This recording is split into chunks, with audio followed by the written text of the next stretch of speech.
Sebelum kita mendengarkan, mari kita berdoa. Oke guys, kita lanjut.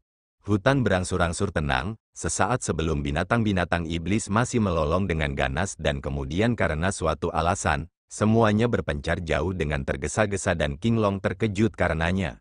Dalam hatinya, King Long bahkan lebih bingung dengan reaksi Jin Pinger terhadap pemuda aneh ini. Pandangan pemuda itu tanpa tergesa-gesa tertuju pada mereka, setelah menilai mereka dengan hati-hati, sedikit mengernyit, dan berkata, "Apakah kalian semua orang Central Plains?" Cara bicara pemuda itu lembut dan menyenangkan, serta dalam bahasa Central Plains yang sempurna. King Long merasa heran dan bertanya, "Siapa kamu?" Pemuda itu tersenyum, memperlihatkan deretan gigi putihnya. Dia tampak polos, sama sekali tidak cocok dengan pemandangan pembantaian di sekitarnya. Dia terdengar berkata, "Siapa aku?" Ini pertanyaan yang bagus. Dia berbicara perlahan, "Siapa aku?" King Long mendengus, dan berkata pelan, "Aku adalah King Long dari Sekte Raja Hantu. Siapakah orang ini?" Jin Pinger terkejut, jelas dia tahu tentang King Long. Pertikaian internal di antara tiga cabang besar Sekte Jahat selalu sengit. Jin Pinger sebagai murid unggul generasi baru Sekte Hehuan, meskipun dia belum pernah bertemu King Long. Tetapi informasi tentang tokoh penting di Sekte Raja Hantu ini, dia sudah lama hafal. Dia langsung mengangguk sedikit, menganggapnya sebagai salam. Sebenarnya dari sudut pandang mereka, mereka seharusnya adalah musuh dan bukan teman, tetapi sekarang, di perbatasan selatan ini, binatang buas berada di sekitar mereka. Keduanya mau tidak mau memperlakukan pihak lain sebagai sekutu dalam pertempuran.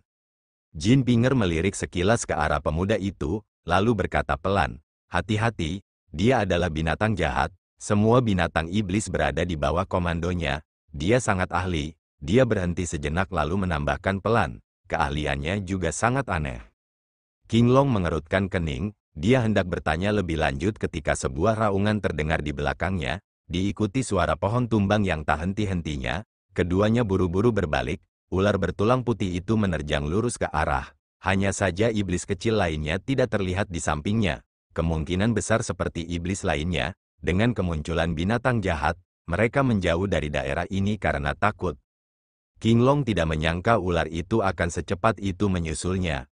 Ular iblis itu tampak hendak menghampiri, disertai bau darah yang menyengat. Sosok putih itu berkelebat, tubuh besarnya menyapu. Pohon-pohon kuno di hadapan binatang iblis ini, bagaikan rumput, tersapu bersih. Dalam kegaduhan itu mereka tercabut dari akar-akarnya, beterbangan ke arah ini. King Long dan Jin Pinger melompat bersamaan. Keduanya bukan sosok biasa dan dengan sekali pandang mereka dapat mengetahui bahwa ular ini bukanlah iblis biasa. Energi iblisnya meluap, jelas sangat terampil. Namun yang lebih penting adalah bahwa pemuda misterius di depan mereka tidak pernah bergerak. Mereka berdua tidak dapat mengetahui tingkat keterampilannya.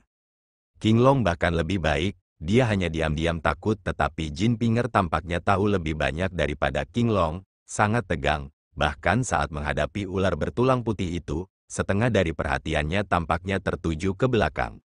Gerakan Jin Pinger tentu saja tidak dapat menghindari tatapan mata King Long yang sudah berpengalaman.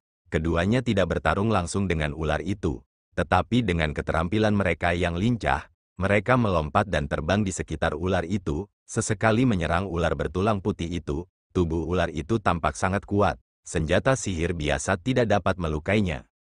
Sedangkan ular iblis yang tidak dapat mengejar King Long dan Jin Pinger pun melolong tiada henti. Tubuhnya yang besar meliuk-liuk dan berputar tanpa henti.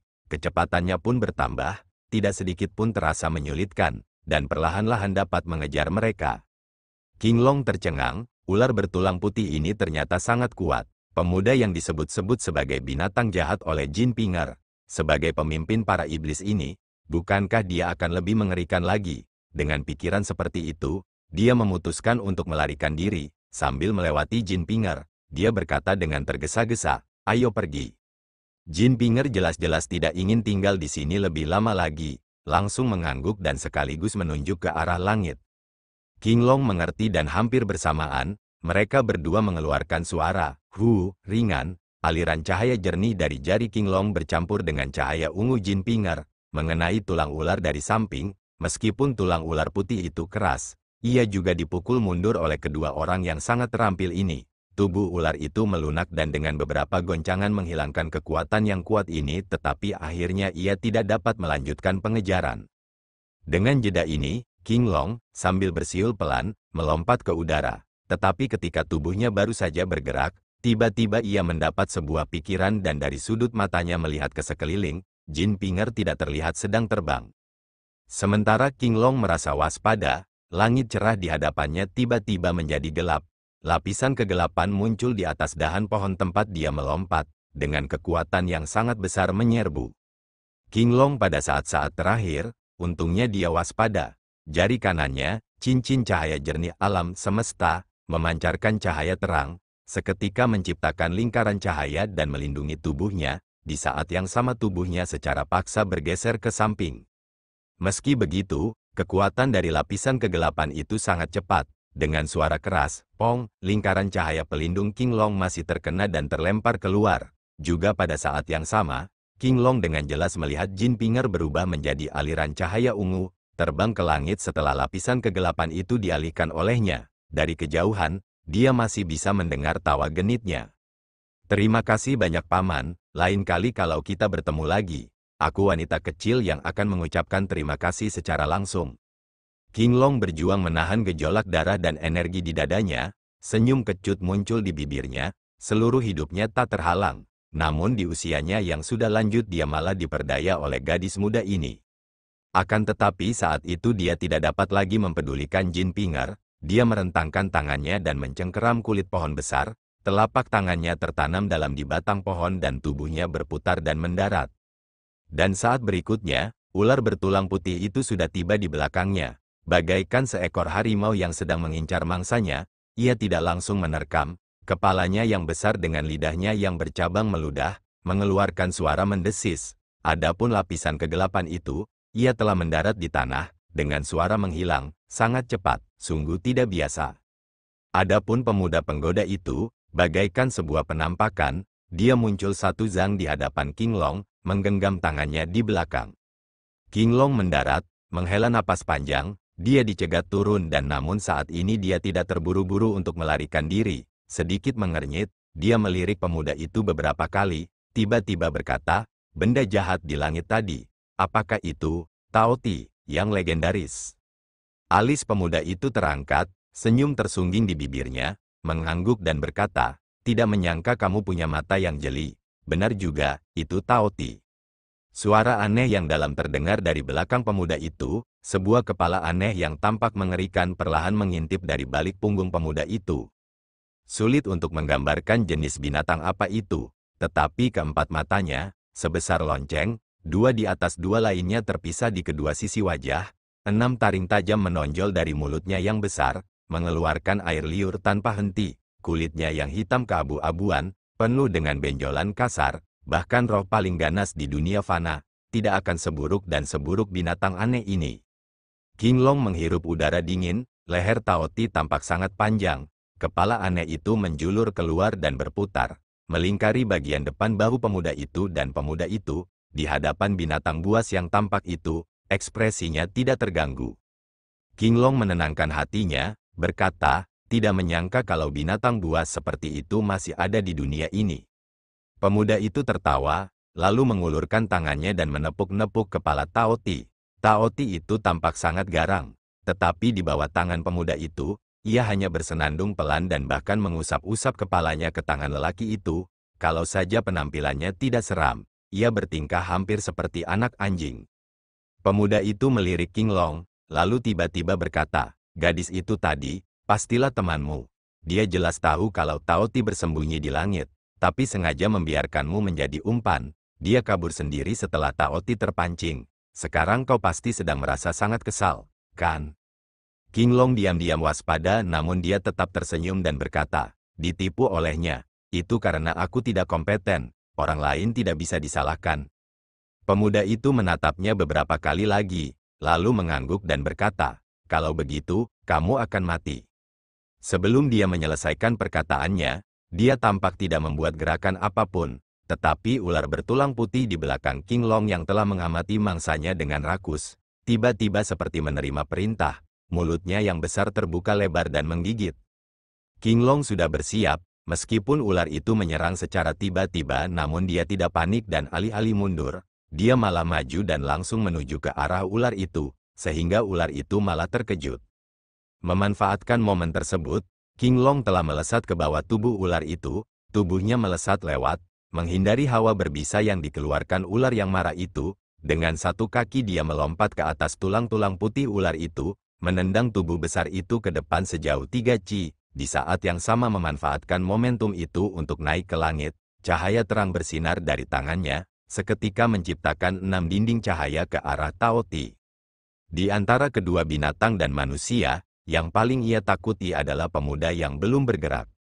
Ular bertulang putih itu meraung terus-menerus namun tetap tidak dapat mengejarnya. King Long hendak meraih langit dan melarikan diri saat dia merasakan kakinya tertahan. Tubuhnya yang sedang melayang ditangkap oleh sebuah tangan. Detik berikutnya, terdengar tawa yang dalam dari bawahnya. Sebuah tenaga yang dahsyat keluar dari tangan itu. King Long hanya merasakan tubuhnya seperti terbakar. Berguncang hebat, dia tidak dapat menahan diri untuk tidak terlempar keluar oleh tangan itu. Di udara, tubuhnya melayang, disertai suara ranting pohon patah. Tubuh King Long sekali lagi terlempar ke dalam hutan. Di dalam hutan, suara-suara binatang buas yang tak terhitung jumlahnya kembali memenuhi udara. Di udara, pemuda itu memejamkan matanya sedikit, menghadap ke langit, angin sepoi-sepoi bertiup, pakaian sutra berwarna cerahnya berkibar dan menari tertiup angin. Di kejauhan, terdengar suara jeritan binatang buas. Scene berganti di Bukit King Yun, Puncak Tong Tian, Aula Kristal. Sekte King Yun dari Pendeta Dao Xuan, para pemimpin berbagai cabang berkumpul di aula, ada juga banyak tetua yang berdiri di belakang para pemimpin. Beberapa berdiri di pintu masuk aula kristal, melihat ekspresi mereka, sepertinya mereka tengah menunggu seseorang. Tidak peduli siapapun orangnya, agar diberi sambutan sopan seperti ini, orang tersebut sudah menjadi tokoh kelas 1 di dunia. Selain para anggota Sekte King Yun, Li Sun sudah berdiri di sisi kanan, berdiri dengan tenang dan hikmat, hanya matanya yang samar-samar mengandung kegembiraan, tatapannya seringkali memandang ke sisi yang lain. Di sana, Lu Sueki berpakaian putih berdiri tanpa ekspresi di belakang Master Suiyu.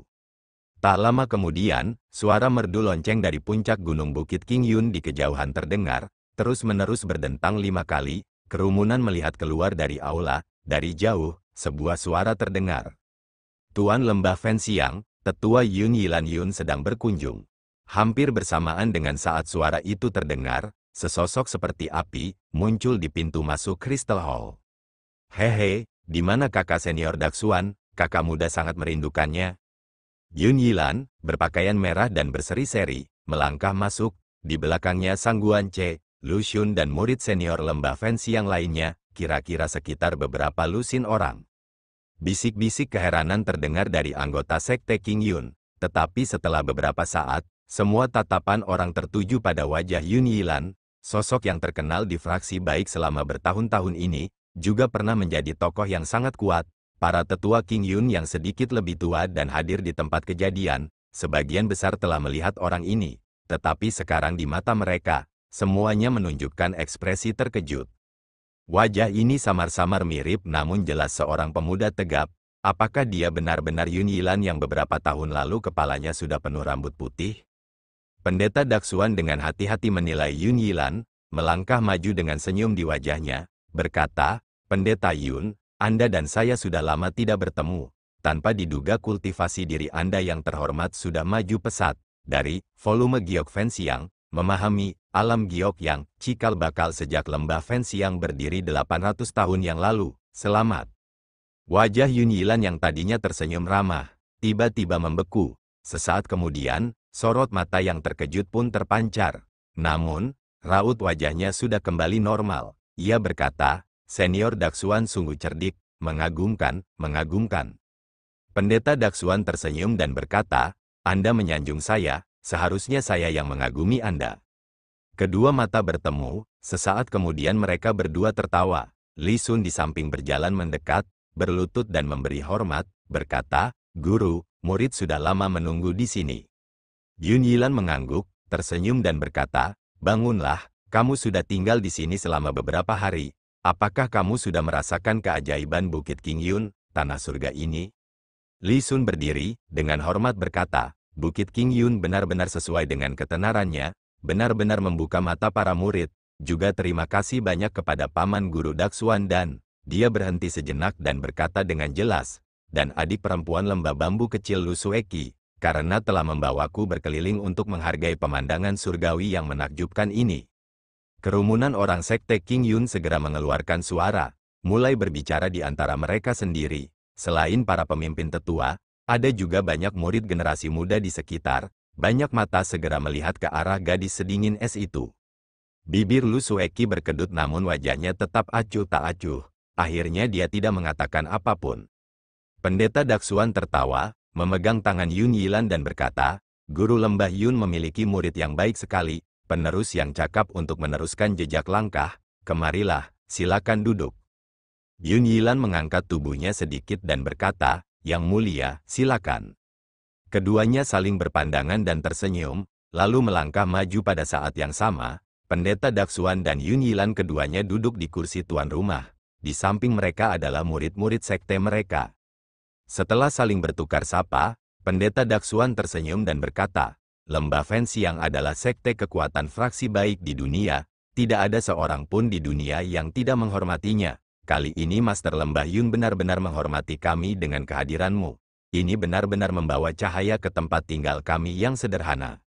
Yun Yilan menggelengkan kepalanya terus-menerus, berkata, Pendeta terlalu baik, berbicara, ekspresinya tiba-tiba berubah dan dia menjadi serius, berkata, Sebenarnya, tujuan saya berkunjung ke sini, ada dua hal penting yang ingin saya mohon kepada kalian semua di Sekte King Yun. Pendeta Daksuan segera berkata, Tuan Lembah Yun terlalu sopan, silakan katakan apa yang ada di pikiranmu.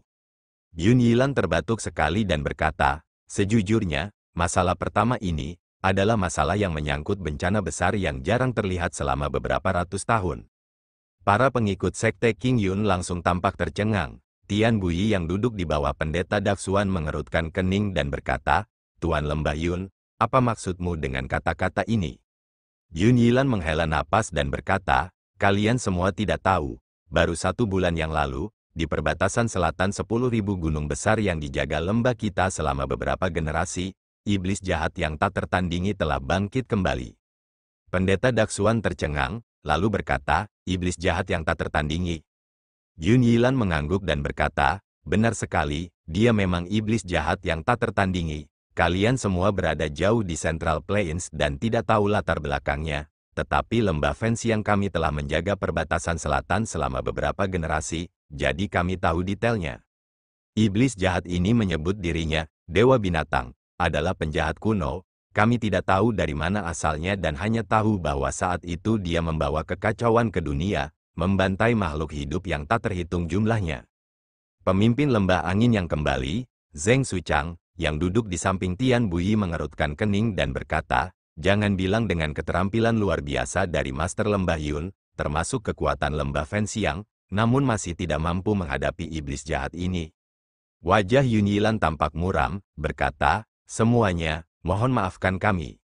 Bukan karena lembah kami takut akan masalah dan tidak berani menanggungnya, tetapi karena saya tahu masalah ini tidak sepele dan jelas bukan sesuatu yang dapat ditangani lembah Fenxiang sendiri.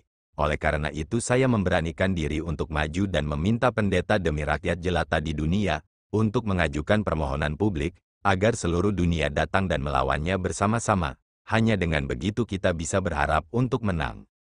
Kalau tidak, jika sudah terlambat, bukankah akan ada banyak orang yang tidak dapat menghindari kematian? Murid-murid King Yun saling memandang, membicarakannya. Semuanya baik-baik saja sampai lembah Fenxiang tiba-tiba muncul dan menyebutkan iblis jahat yang tak tertandingi ini. Dan hanya dengan upaya gabungan dari para penganut Tao yang terpelajar di dunia maka akan ada harapan, bagaimana mereka bisa menerimanya. Namun pendeta Daksuan bagaimanapun juga adalah seorang penganut Tao yang tercerahkan. Setelah merenungkannya cukup lama, dengan tegas berkata, jika masalah ini adalah apa yang dikatakan oleh Guru Lembah Yun, maka itu akan menjadi malapetaka yang belum pernah terjadi sebelumnya di dunia. Aku dan para pengikut Tao lainnya, yang selalu membanggakan diri sebagai fraksi baik, pasti tidak akan mengabaikan ini. Karena memang begitu, Sekte King Yun kita akan bekerja sama dengan lembah Fenxiang untuk melawan iblis jahat ini. nanti aku akan mengirim surat kepada Guru Puhong dari kuil Tianyin dan mengundangnya untuk membahas ini bersama. Yun Yilan menghela napas panjang, lalu menepukkan kedua tangannya dan berkata, ini tidak bisa lebih baik lagi. Aku, adik junior, bisa meletakkan batu di hatiku. Pendeta Daksuan tertawa dan berkata, Tuan Lembah Yun pasti bercanda. Oh iya, apa hal penting kedua? Jangan bilang ini musibah lain. Mata Yun Yilan berbinar, menatap tajam ke arah pendeta Daksuan dan berkata, bukan, masalah kedua ini justru merupakan hal yang baik. Bibir pendeta Daksuan memperlihatkan sedikit senyuman.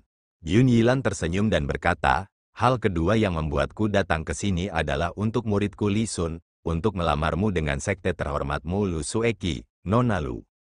Begitu dia mengucapkan kata-kata itu, Lu Sueki yang berdiri di belakang gurunya bergetar dan tiba-tiba mendongak dan di seantero sekte King Yun seketika bagaikan sebuah periuk yang meledak, kegemparan pun terjadi. Reaksi ini bahkan lebih hebat dari berita tentang malapetaka iblis jahat yang tak tertandingi.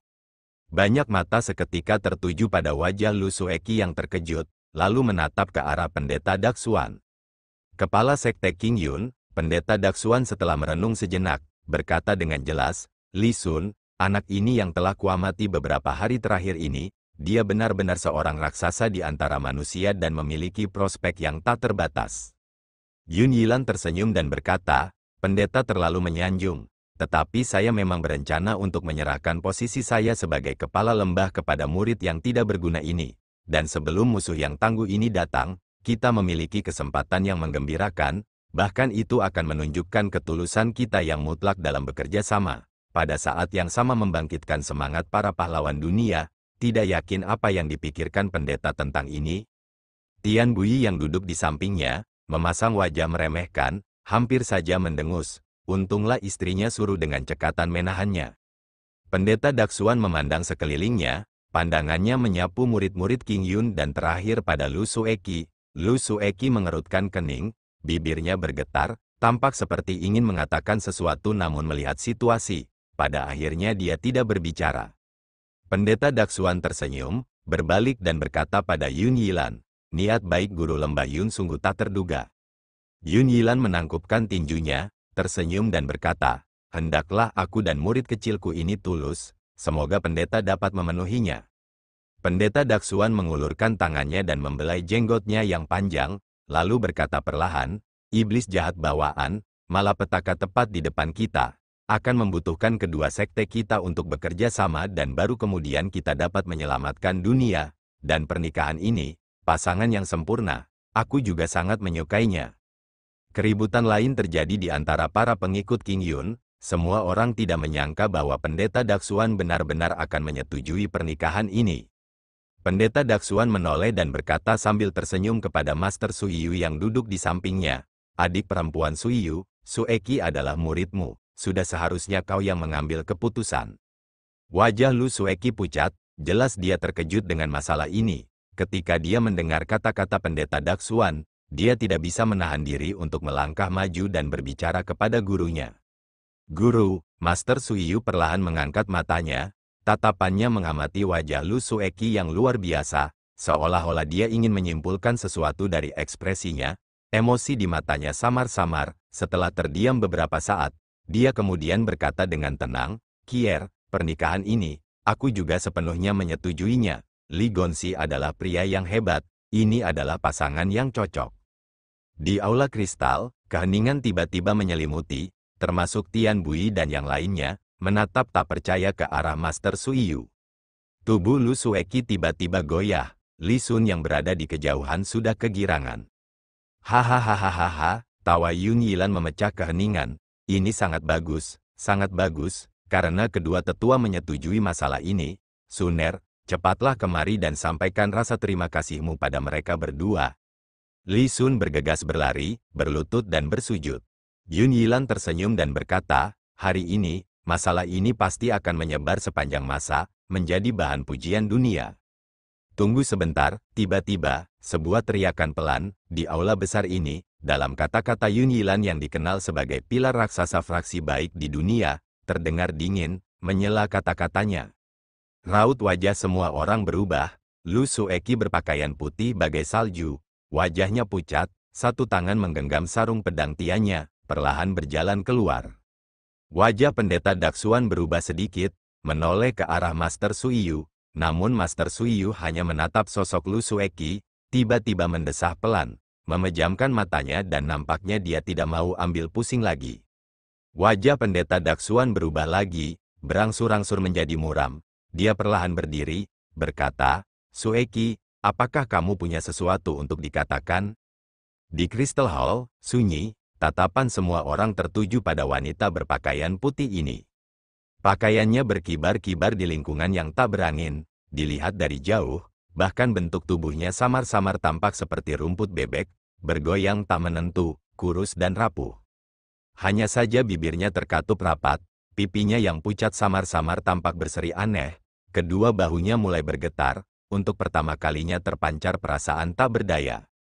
Tiba-tiba, dia tiba-tiba berbalik, membelakangi semua orang di Crystal Hall, menghadap pintu masuk aula besar yang tinggi, melihat ke langit cerah yang tak terbatas itu, ke tempat yang jauh di balik langit cerah, menuju ke tempat yang tidak diketahui yang jauh di sana. Menatap dalam-dalam, perasaan apakah yang ada dalam tatapan itu? Di Crystal Hall, suaranya yang dalam namun penuh tekad, seperti suara pemecah es dan pemotong salju. "Saya tidak mau," puncak gunung yang tidak dikenalnya, sesosok yang terkapar di sudut gelap, tiba-tiba bergetar. Suara serangga bergelombang di pedesaan liar, tiba-tiba terhenti. Sosok manusia perlahan-lahan berjuang, berdiri dalam kegelapan, seolah merasakan sesuatu, menatap bingung ke kejauhan.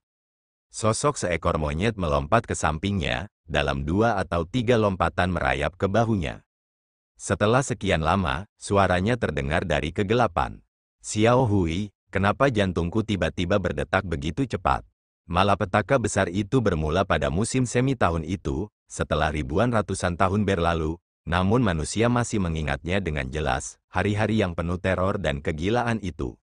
Ujung selatan dari perbatasan selatan, di dalam 10.000 gunung besar, monster yang tak terhitung banyaknya dan ras yang berbeda tiba-tiba menyembur keluar darinya, jumlahnya tidak terhitung, setiap makhluk haus darah, tidak peduli apakah itu jantan, betina, muda atau tua, mereka membunuh siapa saja yang terlihat dan banyak dari mereka menginginkan daging manusia. Tempat-tempat yang mereka lewati, pemandangannya mengerikan. Musibah ini meletus dari wilayah perbatasan selatan yang paling dekat dengan 10.000 gunung besar, menyebar dengan cepat ke seluruh perbatasan selatan. 5 suku, Miao, Zhuang, Tu, Li dan Gaoshan bangkit untuk berperang. Namun berhadapan dengan monster-monster yang tak terhitung banyaknya itu, terutama ketika ada beberapa monster iblis aneh yang memiliki kekuatan dukun yang sangat hebat di dalam diri mereka, perlawanan kelima suku itu bagaikan belalang yang mencoba menghalangi kereta perang, hancur dalam sekejap mata, penduduk perbatasan selatan dalam kesengsaraan total, ladang dipenuhi mayat-mayat. Berita itu menggemparkan dunia, berita itu menyebar jauh dan luas, orang-orang di Central Plains dikejutkan oleh berita itu dan selama berhari-hari dalam keadaan cemas terus-menerus, beberapa rakyat jelata Central Plains yang tinggal di dekat perbatasan selatan mengemasi keluarga mereka dan melarikan diri ke utara, berharap untuk tinggal sejauh mungkin dari bencana ini. Tak satu pun ahli bela diri yang terlatih merasa terkejut dengan berita itu, bahkan kelompok baik dan kelompok jahat yang selama ini selalu bertempur secara terbuka dan sembunyi-sembunyi satu sama lain, pada saat itu juga melakukan gencatan senjata sementara, diam-diam mengamati pergerakan di pihak selatan dan mulai menyusun strategi sendiri. Lembah Fenxiang yang terletak di sebelah selatan, karena sang penguasa lembah, Yun Yilan, kebetulan sedang memimpin sejumlah besar murid untuk mengunjungi pendeta Daksuan di Bukit Qingyun, untungnya selamat dari bencana. Konon setelah kejadian itu, kepala lembah Yun Yilan mendengar tentang tragedi rakyat perbatasan selatan, memukul dadanya dan menghentakkan kakinya, sangat sedih hingga berharap mati saja dan berkata jika dia masih ada, dia tidak akan pernah membiarkan para pelaku kejahatan membuat masalah dan menyiksa rakyat jelata. Teguran terhadap dirinya sendiri dan kesedihan tampak jelas dalam kata-katanya dan sudah berniat bunuh diri untuk mencari ganti rugi. Untunglah murid-muridnya menangkapnya kanan dan kiri dan dengan bujukan berbagai pemimpin sesepuh sekte Qingyun, kepala lembah Yun pun tenang, berjanji bahwa dengan seluruh kekuatan lembah Fenxiang, dia akan membalas dendam untuk rakyat perbatasan selatan. Tak lama kemudian, Yun Yilan di Bukit Qingyun mengumumkan kepada semua seniman bela diri terlatih di seluruh dunia. Menjelaskan bahwa malapetaka besar saat ini ditimbulkan oleh seekor binatang jahat. Binatang iblis ini sangat terampil dan pada hakikat kejam dan buas. Tanpa usaha bersama dari semua orang, kejahatan itu tidak akan dapat dikalahkan. Oleh karena itu, Lembah Fenxiang dan Sekte Qingyun bersama-sama memohon kepada para seniman bela diri terlatih di seluruh dunia. Dengan kekuatan gabungan dari semua orang, laksanakan perburuan ini. Keesokan harinya, Kuil Tianyin setelah menerima berita tersebut, secara resmi memberikan balasan, menyetujui permohonan Qingyun dan Fenxiang dan dalam beberapa hari berikutnya mengirimkan orang untuk bertemu dengan mereka. Fraksi baik dengan tergesa-gesa mengumpulkan uang dan berdiskusi, mengirim sejumlah pengikut berbakat untuk memata-matai latar belakang monster tersebut. Lagi pula, dengan mengenal diri sendiri dan musuh Anda tidak akan pernah terkalahkan. Dan 3 cabang besar fraksi jahat yang selalu sombong, Sekte Raja Hantu, Klan Wandu, dan Sekte Hehuan malah menjadi pendiam, hampir seperti saling mengawasi dan tidak terburu-buru untuk bergerak. Dan juga dengan situasi ini, Central Plains untuk sementara memasuki kedamaian yang tidak biasa. Kedamaian yang tidak biasa ini, sehari sebelum musim panas tiba, akhirnya pecah. Monster yang telah menginjak-injak dan menghancurkan perbatasan selatan akhirnya mencapai dataran tengah. Namun pada awalnya, jumlah korban tidak banyak, karena sebulan yang lalu, rakyat jelata yang tinggal di dekat perbatasan selatan sudah mengungsi. Jumlah monster tampaknya terus bertambah dan meluas dengan cepat, segera akan memasuki pedalaman Central Plains, dan saat itulah, semua orang akan terjerumus dalam kesengsaraan dan penderitaan. Tidak yakin apakah itu berita yang mengerikan atau rumor yang sulit dibedakan kebenarannya atau kebohongannya, tetapi berita yang mengejutkan memang datang silih berganti. Hari sebelumnya sebuah desa musnah dalam pertumpahan darah, hari ini seluruh kota hancur menjadi reruntuhan. Tidak peduli siapapun yang hidup setiap hari dalam ketakutan dan teror, semuanya akan begitu menyiksa dan penuh dengan kegelisahan. Namun, bagi seseorang yang hatinya telah mati, bahkan jika seluruh dunia telah mati, hal itu tidak menjadi masalah baginya. Ghost Li tinggal bersama Zhou Yixian, Xiao Huan dan Wild Dog, sudah lebih dari sebulan. Bahkan dia sendiri tidak tahu mengapa dia mengikuti mereka. Mungkin dia sudah lama merasa bahwa dia tidak punya tujuan dan hanya mengikuti arus. Di antara mereka, Zhou Yixian dengan keras menolak kehadiran hantu Li, belum lagi mereka harus memberi makan satu orang lagi secara cuma-cuma. Akan tetapi, orang ini tidak seperti pendeta Tao anjing liar yang membawakan barang bawaan mereka dan mengerjakan tugas-tugas remeh-temeh. Sepanjang hari dia hanya minum-minum atau tidur-tiduran dan sebaliknya membutuhkan orang lain untuk merawatnya sesering mungkin. Dan bicara soal penumpang gelap, Ghost Li hanya minum sedikit arak dan itu saja. Hal yang paling mengganggu pandangan Zhou Yixian adalah monyet bermata 3, Xiao Hui, bukan hanya nafsu makannya yang mencengangkan, bahkan toleransinya terhadap alkohol jauh melebihi Ghost Li yang langsung pingsan begitu minum. Sekantung besar arak pun habis dan muka monyet itu bahkan tidak memerah. Kalau bukan karena Xiao Huan yang ngotot membawa laki-laki dan monyet ini, Zhou Yixian pasti sudah lari sejauh yang ia bisa. Adapun pendeta Tao anjing liar, sejak ia mencoba menyerang hantu Li dan dihentikan oleh Xiao Hui, dan akhirnya diampuni oleh hantu Li, sejak saat itu pendeta Tao anjing liar menjadi pendiam. Sering tidak berbicara sepatah kata pun selama berhari-hari. Namun dalam beberapa hari terakhir, entah Zhou Yixian yang terus-menerus menggerutu atau Xiao Huan, termasuk pendeta Tao anjing liar yang pendiam, mulai menyadari beberapa perubahan pada hantu Li, meskipun sulit bagi mereka untuk menjelaskan apa sebenarnya. Tetapi hantu Li memang perlahan mulai sadar. Yang paling jelas adalah jumlah waktu mabuknya yang mulai berkurang dan terkadang tetap sadar sepanjang malam. Namun perilakunya masih eksentrik. Hantu Li sering duduk bersama Xiao Hui, menghadap ke utara dan menatap kosong, seolah-olah ada sesuatu yang dipikirkannya. Berita tentang bencana besar di selatan, menyusul migrasi besar-besaran rakyat jelata yang melarikan diri ke utara, mulai menyebar. Zhou Yixian dan yang lainnya juga mengetahui tentang hal ini. Di dalam kelompok itu, Zhou Yixian adalah orang pertama yang tercengang mendengar berita itu. Setelah itu ia merenung lama, menggelengkan kepalanya dan kemudian menghela napas sepanjang hari, bergumam kemana ia harus melarikan diri. Yang lain tidak sekhawatir dia, Ghost Lee dan Wild Dog Taoist terlihat seperti sedang memikirkan sesuatu. Xiao Huan tidak terlihat peduli dengan bahaya yang tampaknya masih jauh. Baginya, bermain dengan Xiao Hui dan sesekali mengobrol dengan Ghost Lee, hari-hari seperti ini sangatlah memuaskan.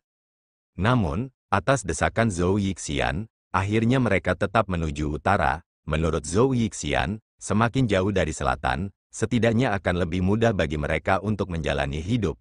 Namun seiring bertambahnya pengungsi dari selatan di sepanjang jalan, situasi yang digambarkan menjadi semakin buruk, seperti membelah bambu, monster dan suku iblis melahap dengan gila-gilaan dan telah memaksa masuk ke pedalaman Central Plains.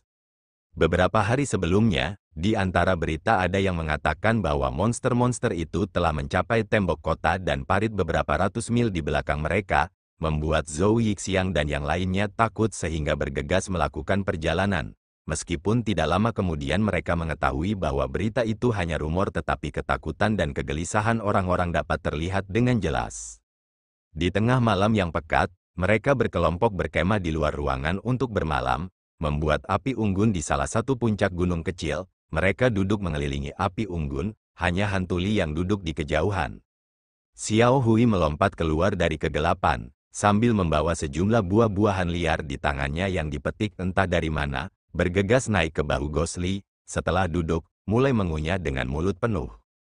Zhou Yixian melirik ke samping, ragu-ragu sejenak, lalu menoleh ke arah Xiao Huan dan Taoist anjing liar, lalu berkata, ada sesuatu yang perlu kubicarakan dengan kalian semua. Xiao Huan merasa bingung, lalu menoleh ke arah Zhou Yixian dan berkata, kakek, ada apa? Zhou Yixian hendak berbicara ketika tiba-tiba Xiao Hui yang duduk di bahu Ghost Lee tampak menemukan sesuatu, berteriak keras, Zizi, semua orang terkejut dan mulai berdiri, berjalan ke arah Xiao Hui dan melirik ke arah isyaratnya. Di langit-langit yang redup, di jalan kuno di bawah gunung kecil, sekelompok orang berjalan mendekat, muda, tua, pria dan wanita. Masing-masing dari mereka tampak lelah tetapi masih berjalan dengan susah payah. Zhou Yixian setelah melihat beberapa saat, menghela nafas dan berkata, itu adalah para pengungsi dari selatan. Tak seorang pun berkata sepatah kata pun. Zhou Yixian setelah beberapa saat berkata, sebenarnya yang ingin kukatakan adalah ini, sekarang kita tidak tahu bagaimana situasi di selatan tetapi dengan begitu banyaknya monster iblis yang tiba-tiba mengamuk dan membunuh orang, ini tidak mungkin salah. Beberapa hari ini kita melihat banyak orang melarikan diri ke utara. Kupikir kita harus mempercepat langkah dan bergegas ke utara. Xiao Huan mengerutkan kening dan berkata, kakek, arah utara itu benar. Lagi pula kita selalu berkelana. Tapi wilayah utara itu sangat luas. Ku dengar pergerakan monster-monster itu sangat cepat. Apa kau punya tempat yang bagus untuk bersembunyi? Zhou Yixian melotot padanya, berkata, apa kau tidak mendengar rumor yang tersebar akhir-akhir ini? Ada monster yang sangat terampil. Ada yang berhidung tajam, ada yang memiliki pendengaran yang sangat tajam. Dimanapun kau berada, bersembunyi di pepohonan, di ruang bawah tanah, atau bahkan jauh di dalam pegunungan, mereka akan menemukanmu dan memakanmu. Dengan monster sialan seperti itu, kemana aku harus pergi untuk menemukan tempat di mana kita bisa bersembunyi? Xiao Huan memasang wajah masam, berkata, lalu apa yang harus kita lakukan? Jangan bilang cepat atau lambat kita semua akan dimakan oleh monster-monster itu. Zhou Yixian mendengus, berkata, omong kosong, aku, Zhou Daxian, memiliki strategi yang hebat dan pandangan ke depan yang luar biasa, bagaimana mungkin aku mati di mulut binatang buas itu? Aku sudah lama tahu, di seluruh dunia saat ini, hanya ada satu tempat yang paling aman.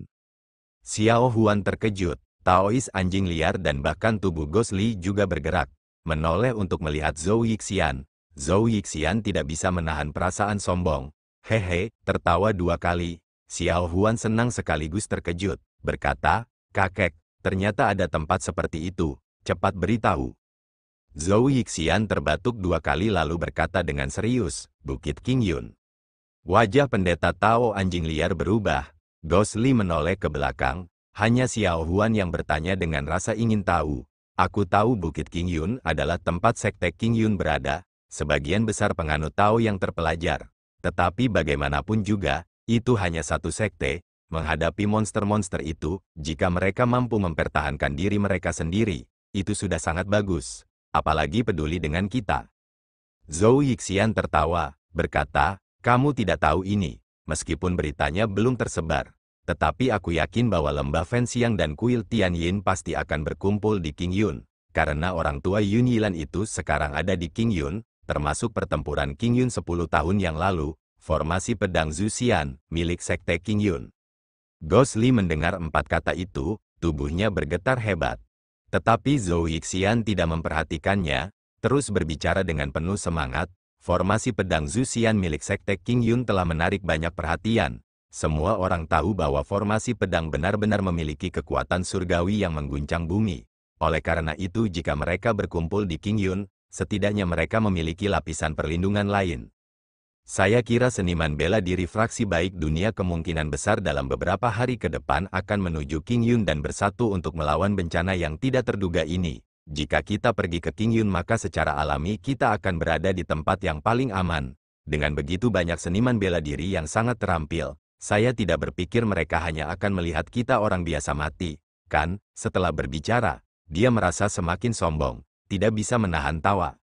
Tiba-tiba terdengar suara mendengus dingin di sela-sela tawanya. Zhou Yixian terkejut dan bersama Xiao Huan, Taois anjing liar menoleh bersama. Gosli perlahan berdiri dari balik bayangan namun tidak menoleh, dengan dingin berkata, hanya saja para ahli fraksi baik itu, mereka tidak hanya akan membiarkanmu mati. Mereka juga akan menendangmu dari belakang. Zhou Yixian diejek tepat di wajahnya, dia merasa kehilangan muka dan berkata dengan marah, Pei, bagaimanapun juga kamu adalah iblis yang bengkok dengan cara yang jahat, bahkan jika kamu pergi kamu juga akan diusir. Xiao Huan tiba-tiba berteriak, kakek. Zhou Yixian melirik Xiao Huan, tahu bahwa perkataannya sudah keterlaluan, dia pun berhenti dengan kesal. Xiao Huan menoleh dan menatap Gosli, sempat ragu namun akhirnya berkata, kau tidak mendengarkan kakekku, dia seperti ini, ceplas-ceplos. Zhou Yixian sangat marah, lalu menyela dan berkata, berani sekali kau mengatakan kakekmu sendiri bicara seenaknya. Xiao Huan mengabaikannya, masih menghadap Gosli dan berkata, tapi sekarang situasinya benar-benar buruk, sebaiknya kau ikut dengan kami, lagi pula tempat itu akan lebih aman daripada yang lain. Sebelum Xiao Huan sempat menyelesaikan perkataannya, Gosli berkata dengan acuh tak acuh, tidak perlu, dunia ini begitu luas, aku punya tempat untuk dituju. Setelah berbicara, tubuhnya bergerak dan berjalan maju. Xiao Huan tertegun, kecemasan muncul di wajahnya, dia buru-buru berkata, Zhang, kemana kamu pergi?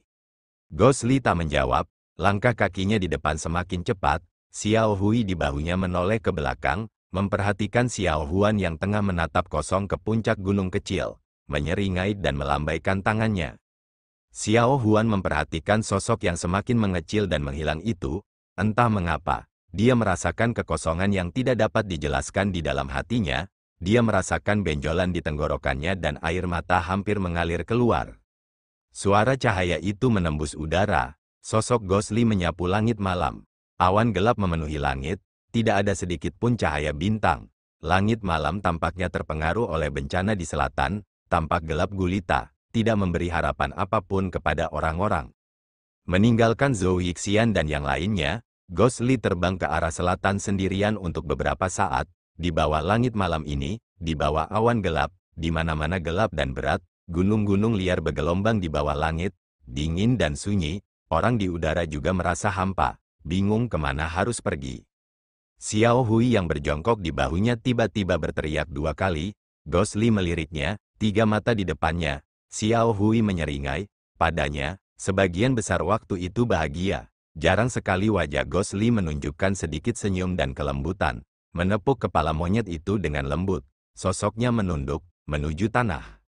Di mana ia mendarat adalah sebuah gunung liar yang ditumbuhi hutan lebat yang tebal, rerumputan dan pohon-pohon tumbuh subur, semak-semak yang rapat, sulit untuk menemukan tempat untuk mendarat di hutan, kemungkinan besar di tempat terpencil yang liar ini, belum ada seorang pun yang datang ke gunung ini dan hutan ini.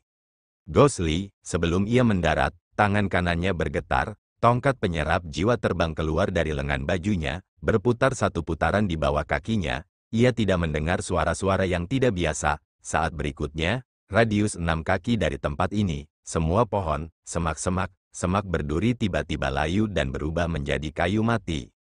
Setelah tongkat penyerap jiwa itu terbang kembali ke tangannya, Ghost Lee jelas merasakan helaian tipis udara dingin yang mengalir di sepanjang tongkat hitam itu.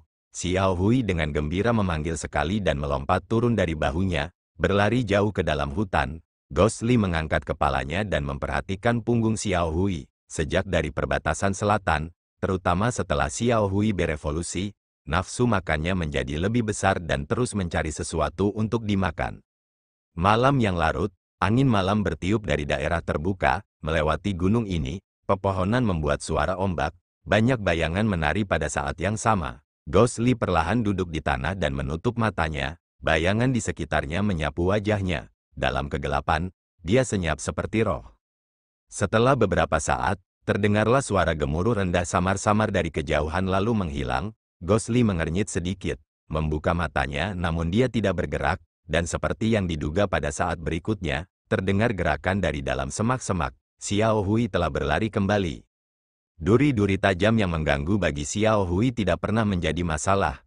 Berkali-kali ia langsung melangkahinya. Saat ia mendekat, Ghost Lee melihat salah satu tangan Xiao Hui diletakkan di dadanya, memeluk beberapa buah-buahan liar namun tangan yang lain ditariknya ke belakang, seperti sedang menarik sesuatu. Ghost Lee merasa bingung, menoleh ke belakangnya dan terkejut. Dalam bayangan, Xiao Hui tampak menyeret sesuatu yang tampak seperti binatang.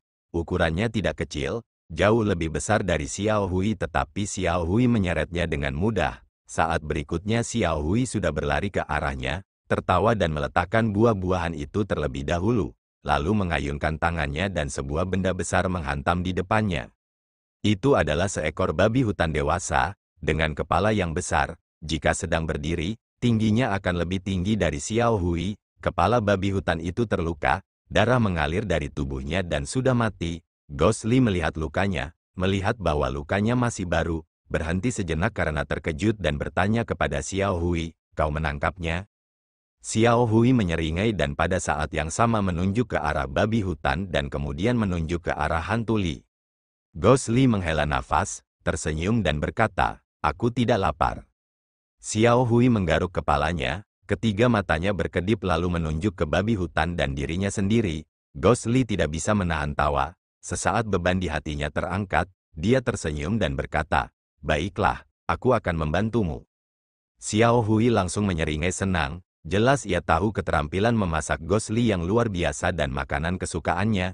Ghost Lee menarik lengan bajunya, pisaunya yang seperti jari, dengan lembut mengiris perut babi hutan itu dan seketika kulit tebal babi hutan itu terbuka, gerakannya terampil, dalam beberapa gerakan ia telah menguliti babi hutan itu, terbang ke atas untuk mencari sungai dan membersihkan dagingnya, membuat api dan mulai memanggangnya.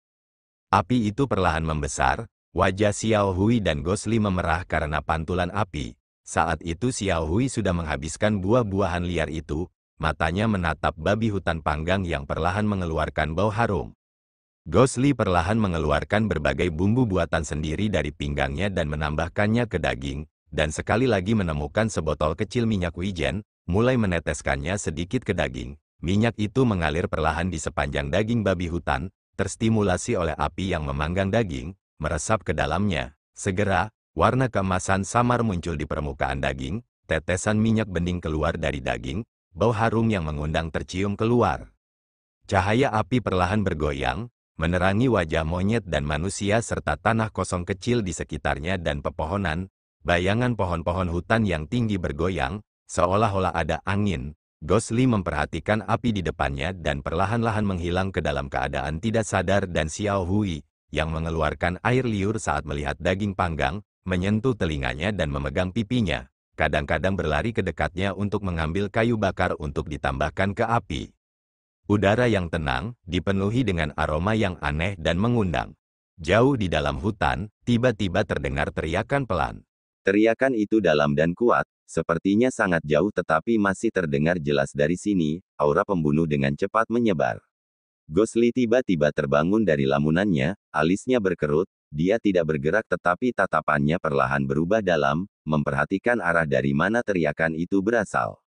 Xiao Hui melompat ke bahu Ghost Lee, wajahnya tidak menunjukkan rasa takut, juga berbalik untuk melihat. Terdengar suara dari api, dahan patah, bau babi hutan semakin menyengat. 3 ci jauhnya adalah hutan gelap, angin di atas hutan tiba-tiba menjadi lebih kencang, mengeluarkan suara. Setelah teriakan itu tak ada suara lagi, tetapi hawa dingin itu tampaknya bergerak cepat ke atas. Pupil mata Gosli sedikit mengecil, alisnya berkerut lebih erat. Cabang yang lain akhirnya juga putus, tiba-tiba angin menderu-deru kehilangan suaranya. Seluruh hutan seketika menjadi sunyi dan tak ada satu suara pun yang terdengar. Di depan dalam kegelapan, hutan lebat yang terjerat semak berduri, tiba-tiba runtuh ke samping, membuat jalan sempit untuk satu orang. Seorang pemuda yang mengenakan pakaian sutra berwarna cerah, dengan wajah tampan dan hampir tampak menggoda, berjalan keluar selangkah demi selangkah dari kegelapan. Dalam kegelapan, dia begitu mempesona, seolah-olah sekelilingnya diterangi karena dia. Gosli tidak berdiri atau membuat gerakan apapun, dia masih duduk di tanah, memperhatikan pemuda ini. Pemuda itu menatap Gosli lalu menatap Xiao Hui, sedikit tercengang. Terdengar suara, "Yi, monyet spiritual bermata 3." Gosli tak bicara, Xiao Hui tiba-tiba memanggil, terlihat sangat marah. Hampir di saat yang bersamaan Xiao Hui berseru, raungan yang dalam itu pun kembali terdengar, hanya saja kali ini raungan itu seakan datang langsung dari belakang pemuda itu. Mengikuti raungan yang dalam dan kuat ini, di belakang punggung pemuda yang tenang itu, dari bahunya kepala aneh yang mengerikan bangkit perlahan. 4 mata, 2 pasang di atas dan di bawah pada 2 sisi wajahnya, setebal lonceng perunggu. Mulutnya besar, hampir selebar wajahnya, ketika membuka mulutnya, itu memperlihatkan mulut penuh gigi tajam, terutama 6 taring tajam yang menonjol keluar, bahkan lebih mengerikan, di bawah cahaya redup dari api, air liur samar-samar terlihat menetes dari taringnya dan ke kulitnya yang tebal abu-abu hitam yang penuh benjolan. Ekspresi Gosli akhirnya berubah. Dia berdiri tanpa tergesa-gesa, dan berkata dengan dingin, "Tao Ti." Sebelum pemuda itu menjawab, dia sudah menilai hantu Li, lalu seperti merasakan sesuatu, dia berbalik dan menatap Tao Ti dan tertegun. Tatapan ganas binatang buas itu sekarang mengandung keserakahan, tetapi tatapannya bukan kepada hantu Li atau Xiao Hui, melainkan kepada babi hutan panggang itu. Udara dipenuhi dengan aroma daging panggang yang harum. Pemuda itu tiba-tiba tertawa, berkata kepada Gosli, "Kemampuanmu tidak buruk, aku sedang berpikir mengapa Tao Ti gelisah, tidak menyangka dia sedang dibujuk olehmu." Gosli berkata dengan acuh tak acuh, meskipun Tao Ti adalah binatang buas kuno, cepat dan ganas, tetapi dia selalu serakah, apa gunanya babi hutan panggang? Pemuda itu menggelengkan kepalanya dan berkata, "Tidak juga, Tao Ti ku ini berbeda dengan yang lain. Ia sudah lama tidak suka makanan lezat yang biasa. Aku tidak menyangka ia akan begitu rakus akan daging panggangmu yang kelihatannya tidak enak ini." Seperti yang dikatakan pemuda itu, Tao Ti tampaknya sangat menyukai babi hutan panggang ini. Air liurnya terus mengalir dari mulutnya, menetes dari taringnya, tiba-tiba terdengar lolongan, babi hutan itu melompat keluar dari bahu pemuda itu, berubah menjadi sosok hitam dan melompat ke arah api.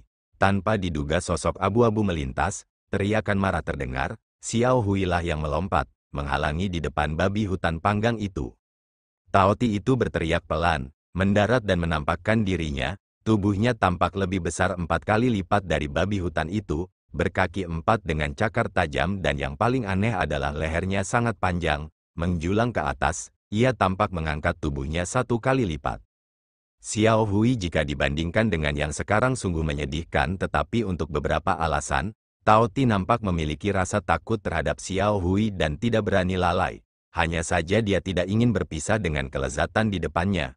Meraung dengan suara rendah, ekspresinya perlahan berubah mengerikan. Gosli melihat 2 binatang saling berhadapan di atas babi hutan panggang, tiba-tiba berkata, "Babi hutan ini masih belum siap, rasanya juga belum mencapai panas optimal, apa yang kalian berdua perebutkan?"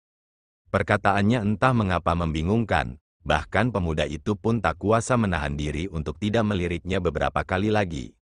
Namun kedua binatang yang saling berhadapan itu pun bereaksi. Keempat mata Tao Ti itu menatap Xiao Hui. Xiao Hui dengan ketiga matanya membelalak.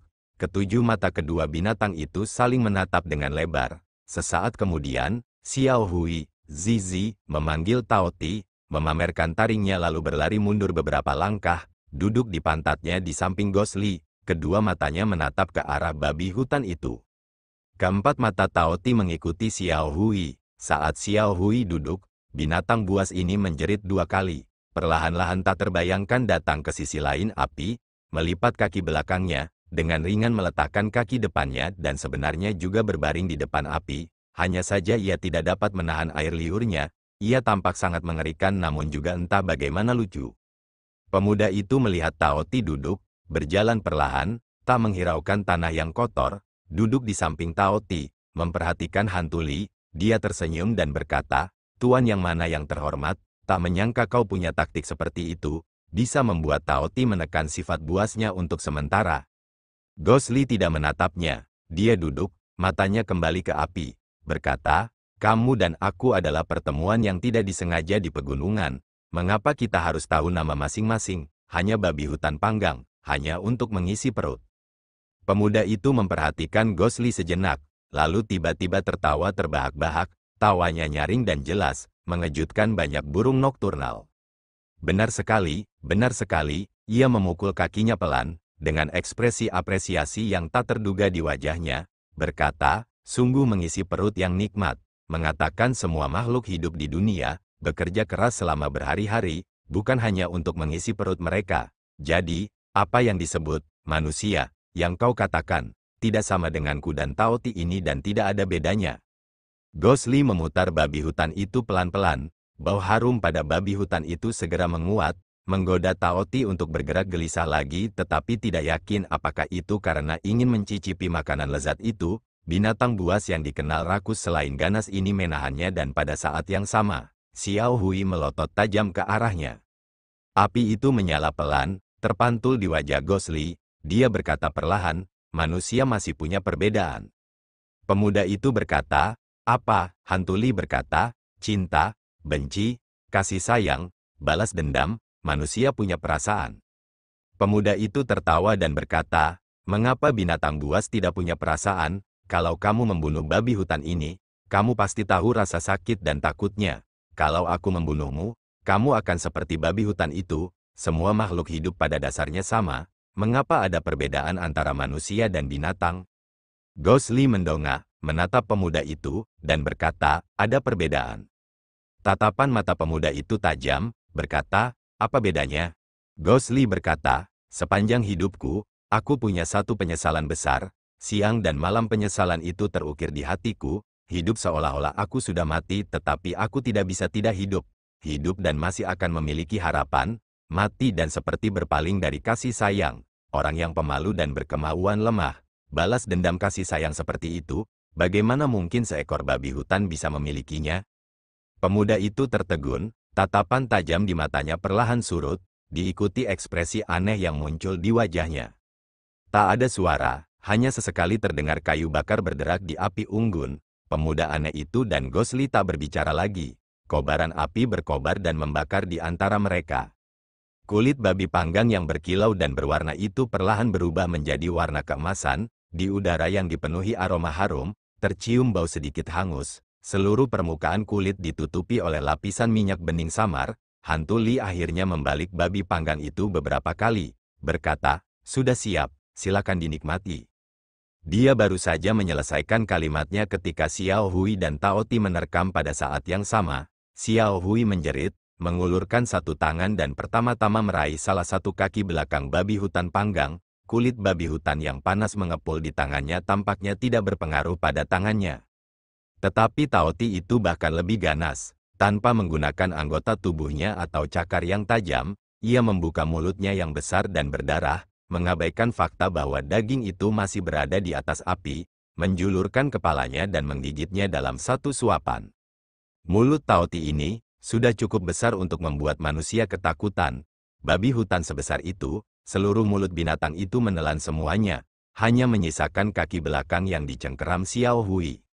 Xiao Hui sangat marah, wajahnya yang seperti monyet menunjukkan kemarahannya. Menolak melepaskan kaki belakangnya dan pada saat yang sama melompat dan menjerit keras.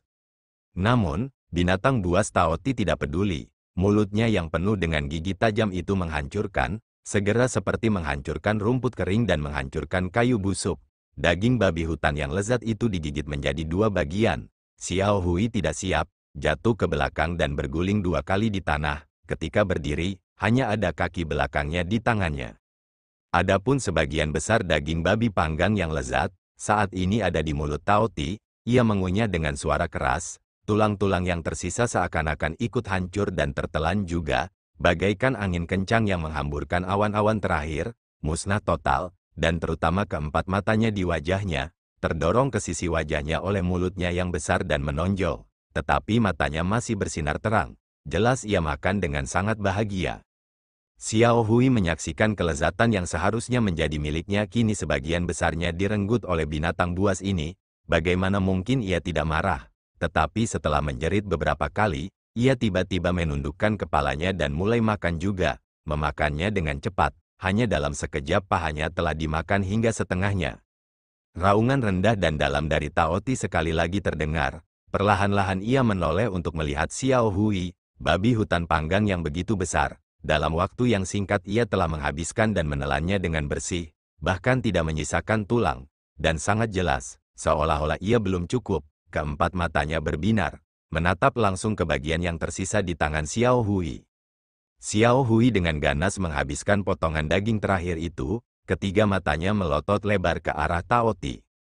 Mulut Tao Ti mengeluarkan air liur, menetes ke bawah, selangkah demi selangkah, berjalan menuju Xiao Hui. Xiao Hui melambaikan tangannya tiba-tiba, melemparkan tulang terakhir jauh ke satu arah. Pada saat yang sama wajahnya menertawakan apa yang telah dilakukannya. Sosok Tao Ti itu melesat, seperti kilat, melompat dan menangkap tulang yang beterbangan itu dengan satu gigitan, berbalik dan terbang kembali, mendarat di samping pemuda itu. Namun, Tao Ti tampaknya tahu ini adalah potongan terakhir, tidak menelannya semua dalam satu gigitan, sebaliknya dengan penuh kasih, menjulurkan lidahnya dan menjilati tulang itu tanpa henti. Xiao Hui tertegun oleh Tao Ti, berbalik dan menghadap Gosli, tiba-tiba memberi isyarat dan menari, terus-menerus berseru. Gosli memperhatikan sebentar, terkejut dan berkata, "Kamu bilang itu mirip dengan Big Huang." Xiao Hui segera mengangguk dan kemudian melihat ke arah Tao Ti. Ekspresi marah di wajah monyet itu perlahan menghilang, digantikan oleh ekspresi yang tidak dikenal namun hangat. Ia memperhatikan Tao Ti yang menjilati tulang-tulang itu sebentar kemudian dengan hati-hati bergerak mendekat, perlahan-lahan mengulurkan tangannya, tampak seperti ingin menepuk kepala Tao Ti yang buas itu. Kepala Tao Ti yang ganas itu menoleh dan menggeram memperingatkan. Xiao Hui segera melompat mundur tetapi setelah itu memanggil dengan pelan beberapa kali. Sekali lagi mendekati Tao Ti dan perhatian Tao Ti tampaknya juga untuk sementara meninggalkan tulang itu dan fokus pada Xiao Hui. Sesaat kemudian, tangan Xiao Hui terentang lagi. Tao Ti tidak bergerak namun keempat matanya terus mengawasi tangan Xiao Hui. Gosli dan pemuda itu sama-sama terdiam, terutama mata pemuda itu yang memancarkan kilatan aneh. Diam-diam memperhatikan interaksi antara dua makhluk aneh itu. Tangan Xiao Hui menyentuh kepala Tao Ti dan mengusapnya pelan. Tao Ti menggeram beberapa kali pelan namun ia tidak tampak keberatan. Perhatiannya kembali pada tulang di hadapannya. Xiao Hui kemudian perlahan mendekati binatang buas ini, menggunakan tangannya untuk mengusap lembut tubuh Tao Ti, menampakkan ekspresi gembira di wajahnya.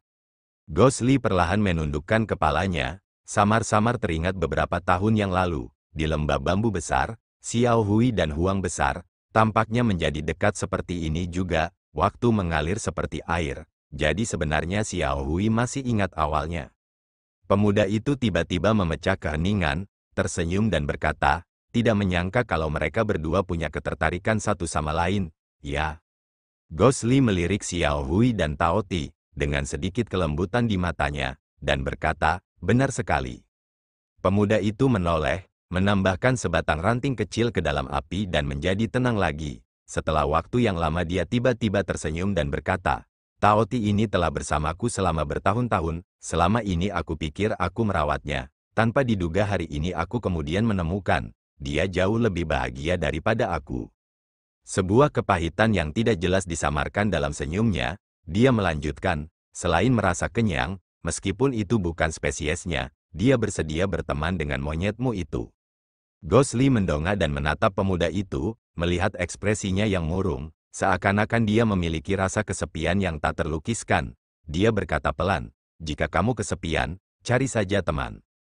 Pemuda itu mendengus dan berkata dengan angkuh, di seluruh dunia ini, siapa yang pantas menjadi temanku, dan siapa yang berani menjadi temanku? Gosli mengerutkan kening, bualan pemuda ini sungguh dilebih-lebihkan. Dalam hatinya dia merasa jijik, namun dia melihat bahwa pemuda itu seperti sedang mengingat sesuatu, ekspresinya muram, bergumam pada dirinya sendiri. Tapi, dulu ada seseorang, aku benar-benar percaya padanya. Gosli menatapnya melalui kobaran api, dan berkata samar, apa? Wajah pemuda itu tiba-tiba berubah dingin. Sambil mencibir dia berkata, akhirnya aku tahu selama ini dia berbohong kepadaku. Bukan hanya itu saja, dia bahkan membuatku mendapat banyak masalah, hampir saja membuatku celaka selamanya. Hantu Li terdiam, dari ekspresi pemuda itu, tanpa diduga ia teringat masa lalu yang terpendam dalam hatinya 10 tahun yang lalu. Wajah pendeta yang baik hati dan ramah itu, sekali lagi muncul di depan matanya. Dia tiba-tiba menggelengkan kepalanya, tetapi ranting yang hendak dia masukkan ke dalam api, mengeluarkan suara kasar ringan, berubah menjadi bubuk dan berserakan. Pemuda itu melirik tangannya, lalu tiba-tiba bertanya, kamu juga punya masa lalu yang menyakitkan? Wajah Gosli tampak muram dan tak berbicara. Pemuda itu menatapnya, kilatan di matanya berkilat dan tiba-tiba berkata, jika kamu mati sekarang, apakah kamu masih punya keinginan yang belum terpenuhi? Gosli tertegun, hatinya bimbang, saat itu juga ribuan pikiran melintas di benaknya. Mengalir deras dan cepat, dia tidak pernah sekalipun memikirkan pertanyaan ini dan ketika pertanyaan itu tiba-tiba muncul di hadapannya, balas dendam, kebencian yang mendalam, 10 tahun harapan yang telah lama dipendam, pakaian putih yang masih melekat, seluruh hidupnya diombang-ambingkan oleh angin dan hujan. Tetapi dia tidak pernah memikirkan, jauh di dalam hatinya, keinginan terakhir apa yang dia miliki. Seharusnya untuk menyelamatkan Biao, jika dia bisa menghidupkannya kembali, dia bahkan rela mati. Pikiran ini, dalam banyak malam dalam 10 tahun terakhir, dia telah memikirkannya berkali-kali, tapi wajah yang seperti es itu, pada akhirnya dia tidak dapat melepaskannya. Di sudut hatinya yang terpencil, berkibar pelan. Untuk sesaat dia linglung, angin malam berdesir, tidak tahu berapa lama waktu telah berlalu.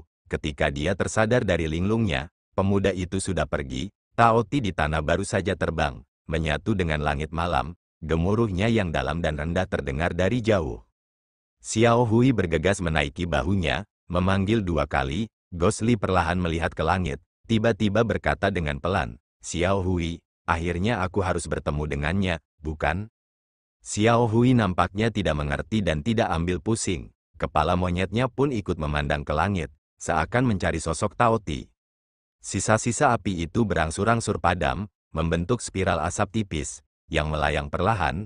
Gosli dan Xiao Hui berdiri dengan tenang jauh di dalam gunung ini. Setelah waktu yang sangat lama, dalam angin malam, sebuah suara pelan yang samar-samar terdengar. Akhirnya harus bertemu dengannya. Bencana besar ini seiring berjalannya waktu, situasinya menjadi lebih menghancurkan.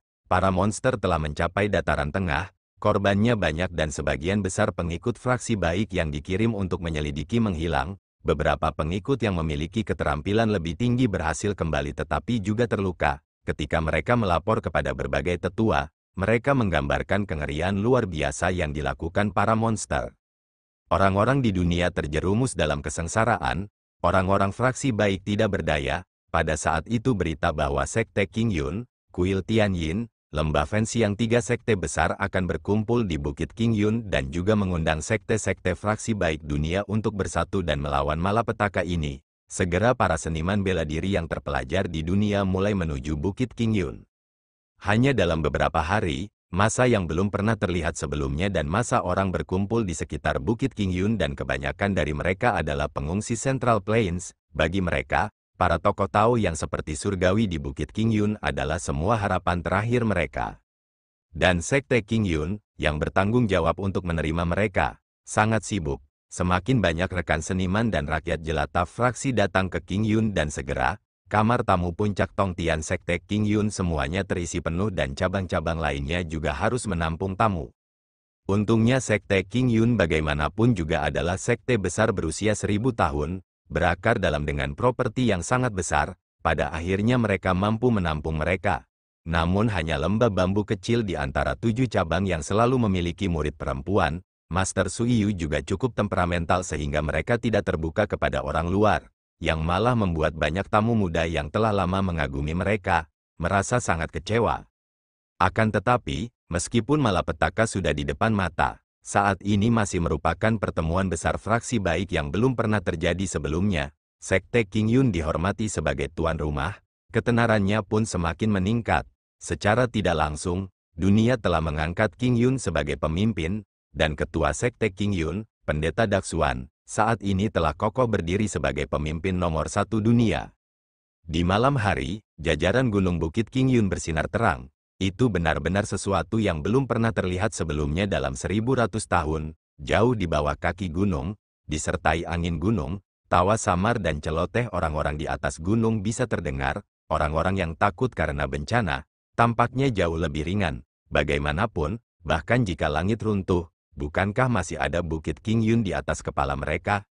Saat ini tempat yang paling sepi di Bukit King Yun, kemungkinan besar adalah lembah bambu kecil. Setelah penjelasan tulus dari Sekte King Yun, berbagai sekte membatasi diri untuk tidak mendekati lembah bambu kecil. Lagi pula dengan situasi saat ini, jika ada skandal cabul dari murid-murid mereka, tidak akan ada yang terlihat baik. Dibandingkan dengan suara-suara riuh dari dahan-dahan yang lain, lembah bambu kecil jelas lebih sunyi. 2 atau 3 orang murid perempuan bambu kecil yang cantik sesekali berjalan lewat di jalan setapak gunung, angin sepoi-sepoi bertiup, bambu-bambu air mata yang memenuhi seluruh gunung berdesir bersama-sama, mengeluarkan suara. Malam ini bulan tampak cerah dan dingin, menerangi jalan setapak di lembah bambu kecil, bayangan bergoyang di tangga gunung. Dari kejauhan 4 atau 5 murid perempuan berjalan mendekat, di depan adalah Wen Min. Murid-murid perempuan itu bersama dengan Wen Min, tampak muram, alis mereka berkerut, seolah-olah mereka sedang gelisah. Angin dingin bertiup melewati hutan bambu, bayangan gelap tampak melintas. Gadis termuda di samping Wen Min tampak baru berusia sekitar 13 tahun, agak pemalu. Ia melirik ke arah kegelapan, wajahnya agak pucat, bergerak mendekati Wen Min, menarik bajunya, dan berkata lembut, kakak senior, di sana. Sepertinya ada seseorang. Wen Min dan yang lainnya terkejut dan menoleh bersamaan. Sesaat kemudian, seulas senyum muncul di wajah Wen Min. Dia menepuk wajah gadis muda itu dan berkata, Xiao Xi, itu bambu yang bergoyang karena angin gunung. Bayangan yang disebabkan oleh bambu yang bergerak, selalu seperti ini setiap malam. Kamu baru saja naik gunung, nanti kamu akan tahu. Gadis yang dipanggil Xiao Xi itu menghela napas lega tetapi masih takut. Namun tiba-tiba dia seperti teringat sesuatu, berbalik untuk melihat dan berkata, kakak senior, di panggung bulan purnama di belakang gunung itu bahkan tidak ada seorang pun di sana. Di mana-mana ada ini, benda-benda gelap yang suram ini, kita meninggalkan kakak senior Sueki sendirian di sana. Apakah dia akan takut? Wajah Wen Min tampak muram, dia mendesah, dan berkata, Paman kepala sekte yang ingin agar kakak perempuan senior Sueki melakukan pencarian jati diri di sana, kita juga tidak bisa berbuat apa-apa, tetapi kakak perempuan senior Sueki kemungkinan besar tidak akan takut, kurasa. Gadis lain yang berdiri di belakang Wen Min tiba-tiba mendengus, tampak kesal, berkata, aku benar-benar tidak mengerti, mengapa paman guru kepala sekte harus memperlakukan Sueki seperti ini. Hanya karena dia menolak untuk menyetujui lamaran pernikahan Lembah Fen Siang. Jauh di dalam hutan bambu, terdengar suara lembut dan ringan, seperti ada binatang yang melangkah dan mematahkan dahan bambu, tetapi perhatian sekumpulan gadis itu langsung teralihkan dan tidak mendengarnya. Hanya Xiao Xi yang tampak curiga, tetapi ketika dia melihat ke dalam hutan yang dalam, dia hanya melihat bayangan bergerak dan tidak dapat menahan diri untuk tidak menjadi pucat lagi dan dengan cepat berbalik. Wen Min menghela napas lagi dan berkata, sebenarnya saudara Li Sun itu tidak buruk juga. Dia seorang pria yang berpenampilan menarik, latar belakangnya juga bagus dan di masa depan kemungkinan besar posisi kepala Lembah Fen Siang akan diwariskan kepadanya. Dan dilihat dari ekspresinya, dia sangat menghargai Sueki tetapi sangat menyukai kata ini. Itu benar-benar tidak bisa dipaksakan. Gadis lain tiba-tiba merendahkan suaranya dan mengeluh, guru benar-benar keterlaluan. Dia tahu betul watak Sueki, mengapa dia tidak membantu juga untuk memohon pada paman guru kepala sekte. Gadis pertama menggelengkan kepalanya dan berkata, menurutku ada sesuatu yang tidak beres. Sueki selama ini selalu sangat patuh pada guru dan juga sangat menghormati paman guru kepala sekte Daksuan. Tetapi kali ini dia benar-benar menentang mereka di puncak Tongtian.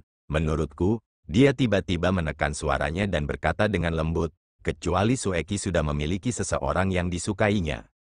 Hentikan, Wenmin tiba-tiba memerintahkan dengan suara rendah. Semua orang terkejut, ekspresi Wenmin berubah sedikit santai tetapi nadanya masih tegas. Berkata pelan, spekulasi semacam ini, kita tidak boleh membicarakannya dengan sembarangan. Jika ini sampai ke paman atau guru kepala sekte, konsekuensinya tidak akan terpikirkan. Kelompok itu terdiam, gadis yang berdiri di belakang Wenmin setelah terdiam beberapa saat, berkata pelan, kakak senior, sebenarnya dari apa yang kulihat, sosok seperti apa yang dimaksud dengan paman dan guru kepala sekte, dugaan kita, mengapa mereka tidak memikirkannya? Kali ini kepala sekte dan guru dengan sengaja menyetujui lamaran pernikahan Lembah Fenxiang. Kemungkinan besar karena mereka tahu Sueki di dalam hatinya telah. Wenmin menolehkan kepalanya, melotot ke arahnya, ekspresi gadis itu berubah, mendesah dan tidak berbicara lagi. Wenmin mendengar desahannya, dia sendiri terdiam sejenak, tidak dapat menahan diri untuk tidak mendesah dan berkata, adik Lin, sebenarnya pikiran kita sama. Sueki bersama kita semua. Meskipun kita bergabung dengan sekte pada waktu yang berbeda tetapi beberapa tahun terakhir, kita telah lama menjadi dekat seperti saudara perempuan dan tidak seorang pun dari kita ingin melihatnya seperti ini. Tapi, aku juga tidak tahu harus berkata apa. Bagaimanapun aku pikir guru sangat memanjakan Sueki dan kurasa pada akhirnya tidak akan terlalu keras padanya. Murid-murid perempuan yang lain mengangguk bersama-sama, kelompok itu berjalan perlahan-lahan, berdiskusi dalam hati. Desahan samar-samar juga terdengar dan mereka perlahan-lahan berjalan menjauh. Bayangan di hutan bambu bergoyang, tiba-tiba sosok gelap dari kegelapan pekat melayang keluar, mendarat di jalan setapak gunung, itu adalah Ghostly. Di tempat ini di mana semua lingkungan adalah musuh, wajahnya sedikit pucat. Setelah terdiam cukup lama, dia kemudian perlahan berbalik dan menatap ke arah belakang gunung lembah bambu kecil. Di balik hamparan hutan bambu itu, cahaya bulan terang dan terang seperti embun beku, terdengar bahwa di sana ada salah satu dari 6 tempat indah King Yun, panggung bulan purnama lembah bambu kecil. Sebuah tebing yang berdiri sendiri tergantung di udara, selain bagian belakangnya yang terhubung ke badan gunung, sebagian besarnya tergantung tinggi di udara. Malam ini bulan tampak cerah dan terang, tergantung tinggi di cakrawala, sinar bulan berair, seperti embun beku salju yang menyinari dunia, ke platform pengamatan ini. Meskipun tidak seperti yang digambarkan legenda ketika itu adalah malam bulan purnama di mana kecemerlangan cahaya bulan dapat membanjiri seluruh lembah bambu kecil, tetapi cahaya bulan di platform pengamatan lembut, menerangi seluruh tebing seperti siang hari, terutama karena sudut yang berbeda dari bebatuan halus di lantai, memantulkan sinar bulan, membuatnya tampak lebih jernih, dingin, dan indah. Ketika Ghostly melangkah ke panggung bulan purnama, yang tersaji di hadapannya adalah pemandangan yang indah ini, dan di bawah sinar bulan yang seperti embun beku itu, ada seorang gadis salju berpakaian putih, yang membelakanginya, berdiri di depan panggung tontonan, menatap ke arah malam hitam yang tak terbatas, dengan tenang. Wajah Ghostly tampak acuh tak acuh namun sepasang matanya seolah memantulkan cahaya bulan yang indah dan tampak berkilauan dengan sinar yang cemerlang. Sosok berpakaian putih itu, seperti peri yang berdiri di bawah sinar bulan, tampaknya tidak memiliki aura fana sedikit pun. Seolah merasakan sesuatu, sosok itu bergerak, suara Lu Sueki yang dingin dan sedikit lelah berkata, kakak senior, mengapa kalian semua kembali lagi? Dia perlahan berbalik sambil bicara, tetapi di tengah jalan kata-katanya tiba-tiba menghilang, wajah Lu Sueki yang biasanya dingin dan acuh tak acuh, tiba-tiba menampakkan ekspresi yang tidak dapat dipahami. Sosok lelaki itu berdiri diam di sana, menatapnya. Zhang, dia membuka mulutnya sedikit, sebelum kata-katanya keluar suaranya teredam, Xiao Fan. Ghostly berdiri di sana, tidak bergerak, sinar bulan menyinari kulit Lu Sueki yang seputih salju, hampir seperti tembus pandang dan tanpa celah, meningkatkan kecantikannya yang menggetarkan jiwa. Dari jauh, dia benar-benar memiliki perasaan yang tidak dapat didekati. Kamu masih baik-baik saja, dia punya ribuan kata tapi yang dia katakan, hanya kata-kata ini. Lu Sueki menatap pria ini, Pria yang berdiri di antara cahaya bulan dan bayangan, ekspresinya sangat rumit, seolah ada sesuatu yang menyiksanya di dalam hatinya. Tetapi sosok itu jelas ada di depannya, sosok yang telah muncul berkali-kali dalam mimpi. Dia menundukkan kepalanya sedikit, tidak berbicara. Setelah beberapa lama, dia berkata dengan lembut, "Karena kamu sudah di sini, mengapa kamu tidak datang?" Tubuh Gosli bergetar, Xiao Hui yang bersamanya telah lari entah kemana. Keraguan melintas di matanya. Baginya, beberapa langkah pendek ini tampaknya membutuhkan banyak keberanian. Lu Sueki masih berdiri di sana, diam seperti itu, angin gunung bertiup, pakaian putihnya berkibar lembut. Melangkah keluar, berjalan di bawah sinar bulan, hutan bambu mengeluarkan suara gemerisik di belakang, gadis di depan sedikit mengangkat kepalanya untuk melihat, hantu Li berdiri di depannya. Lu Sueki menatapnya. Kepanikan dan emosi awalnya perlahan menghilang. Dia tiba-tiba berbicara, "Masih ingat kata-kata yang pernah kukatakan padamu, lain kali kita bertemu, kita akan menjadi musuh yang tidak bisa didamaikan. Kamu," dia menatapnya, perlahan berbicara, "mengapa kamu masih datang menemuiku?" Bibir Gosli bergerak, matanya berbinar, tiba-tiba mengalihkan pandangannya dari Lu Sueki, tepat ketika ekspresi Lu Sueki berangsur-angsur menjadi sedih. Pria di depannya itu perlahan-lahan menoleh ke belakang, seolah ragu-ragu, seolah berjuang, akhirnya berkata dengan lembut, "Kamu, tampaknya kehilangan berat badan." Tubuh Lu Sueki bergetar, keheranan sekali lagi melintas di wajahnya. Tetapi yang terjadi selanjutnya adalah kegembiraan, wajahnya yang putih bersih seperti salju, untuk pertama kalinya dalam hidupnya, memerah dengan kemerahan samar, seperti batu rubi yang berkilauan. Kelembutan yang tak terbatas dan rasa malu yang masih ada. Sekalipun tak ada hari esok, sekalipun di depan masih gelap, tetapi jika hati hangat, mungkin tak akan takut.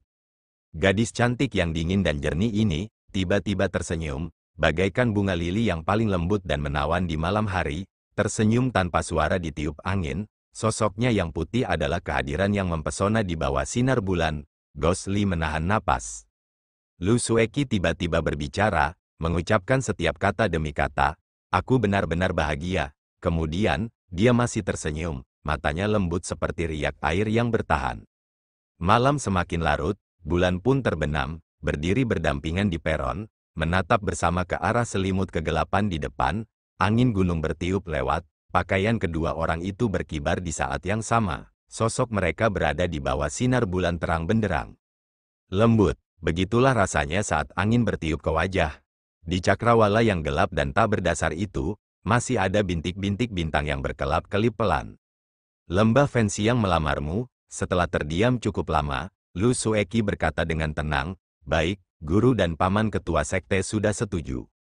Suara Gosli tidak terdengar berbeda. Dia berkata dengan acuh tak acuh, "Saat aku di jalan, aku mendengar pembicaraan kakak perempuanmu, mendengar kalau kamu tidak bersedia."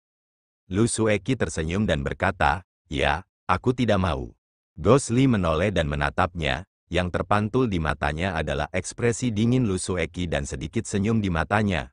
Tiba-tiba dia merasakan dorongan. Dorongan itu seakan melonjak dari dalam hatinya, bahkan tubuhnya juga gemetar. Dia berteriak, "Ikut aku." Tubuh Lu Sueki bergetar, menatapnya, melihat Gosli, tidak, sekarang di matanya, itu jelas Zhang Xiaofan dari masa lalu, apakah itu pria yang teguh dan gigih?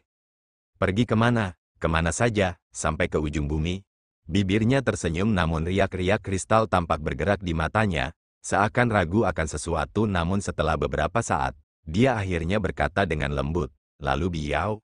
Bagaikan baskom berisi air dingin yang mengalir turun, seluruh tubuh Gosli menjadi kaku, dari lubuk hatinya yang terdalam, hawa dingin merembes keluar dan langsung mengubahnya menjadi es. Sosok hijau muda, senyum tenang, sosok cantik yang berbaring di atas panggung batu yang dingin itu, langsung menjatuhkannya.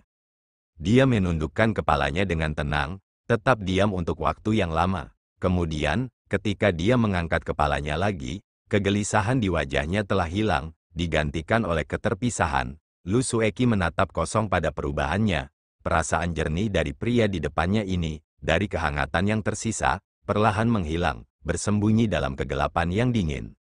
Dia menarik napas dalam-dalam, senyum tersungging di bibirnya, tetapi siapa yang dapat melihat, air mata di sudut matanya, momen keindahan yang menggetarkan jiwa itu. Lain kali, Gosli berbalik, perlahan pergi, saat kita bertemu lagi, gunakan pedangmu. Ia pergi tanpa menoleh lagi, bagaikan kekasih yang bertekad memutuskan kasih sayang. Cahaya bulan mengikutinya, bagaikan tangan lembut yang lemah mencoba terlibat namun akhirnya tak mampu menghentikan sosoknya.